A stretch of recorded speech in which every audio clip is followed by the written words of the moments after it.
আপোনালোক সকলোকে শিৱৰাত্ৰিৰ শুভেচ্ছা জ্ঞাপন কৰিছোঁ। মানে পূজাখন আছে অহাকালি, কিন্তু আজি আমি বজাৰ কৰিবৰ কাৰণে ওলাইছোঁ। যিহেতু ঘৰৰ পৰা বহুত দূৰত থাকোঁ, ইমান ডাঙৰকৈ একো বিশেষ নহয়, কিন্তু যিহেতু আমি শিৱ ভক্ত, গতিকে কিবা এটাতো নকৰিলে ভাল নালাগিব। গতিকে কি কৰোঁ আপোনালোকে চাই থাকিব।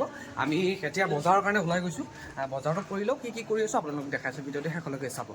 ইয়াতে কিবা কিবি অকণমান বজাৰ ল'বৰ কাৰণে আহিছোঁ আমি। ইয়াতে শিৱজীৰ ফটো চাই থকা হৈছে।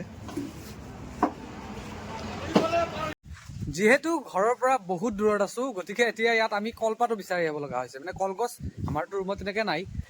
এই আমাৰ যতনা চোৱা এইফালে যতনাহঁতৰ ঘৰত আমি চয়নদা আৰু মই কলৰ মানে এই পাতবিলাক নিবৰ কাৰণে আহিছোঁ। ৰাতি যিহেতু শিৱ পূজা আছে। ফাইনেলি আমি ৰেডি হৈ গ'লোঁ পূজাৰ কাৰণে। আমাৰ পূজা ভাগ ইয়াতে আগবঢ়াম। মোক কেনেকুৱা লাগিছে এবাৰ ক'ব। একদম ধুতি চুটি পিন্ধি ধুনীয়াকৈ ওলাইছোঁ। এতিয়া শিৱ পূজাৰ আমি আৰম্ভ কৰিছোঁ। যিহেতু আমি আমাৰ দেও নাই, আমি নিজে দেও হৈছোঁ। যি পাৰোঁ ফাইনেল লাগি আছে, ময়ো কৰি আছোঁ। লগতে এইফালে বৌহঁতো ৰেডি হৈ আছে।